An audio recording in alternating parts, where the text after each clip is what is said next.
Bonjour, je suis en compagnie de Malek du groupe 212 qui va nous présenter son top 5. Alors, quel est le sujet de ton top 5, Malek? Mon sujet, ce sont les films sud-coréens que j'ai écoutés en 2026. Excellent. Alors, en cinquième position, présente-nous le premier film. Ça s'appelle The Wailing. C'est une épidémie de fièvre qui frappe un petit village rural coréen. Puis des séries de meurtres bouleversent le village. Et puis les villageois sont dans la peur. Oh, et beaucoup de peur. Et en top 4? Ça s'appelle Moon. C'est que dans la première mission spatiale, et puis ça a été une tragédie. Puis le directeur était traumatisé, donc il a dû partir loin. Puis là, ben, ça va laisser l'un des astronautes. Non. Il va refaire une nouvelle mission avec trois astronautes. Et puis là, ben, finalement, le commandant et puis le lieutenant, ils vont mourir. Parce que, à cause d'une petite explosion, et puis tout ça, là.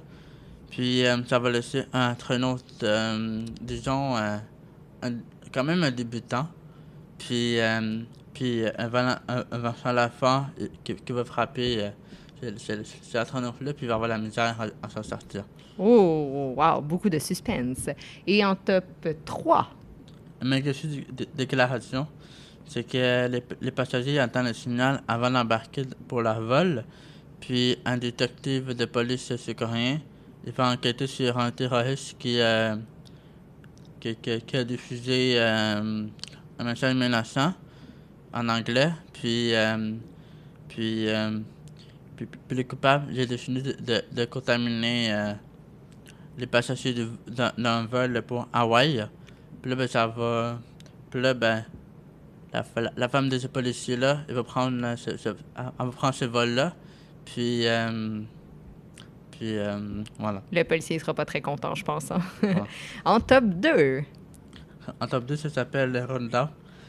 Et en arrivant au Vietnam, deux policiers, un capitaine et l'autre, quand même, un policier costaud, ils vont enquêter sur un tueur fou, puis qui assassine seulement des touristes sud-coréens pour l'argent. Et puis ils vont. Puis ces deux policiers-là, ils vont aller au Vietnam pour arrêter le tueur fou. Et finalement, Malek, présente-nous ton top 1. Memory of Mother, c'est qu'en 1986, dans la province, le corps de jeune femme a été violé puis assassiné. Puis, puis 2 mois plus tard, d'autres crimes similaires ont eu lieu dans un pays qui n'a jamais connu de telles atrocités. Puis la rumeur d'actes commis par un tueur en série.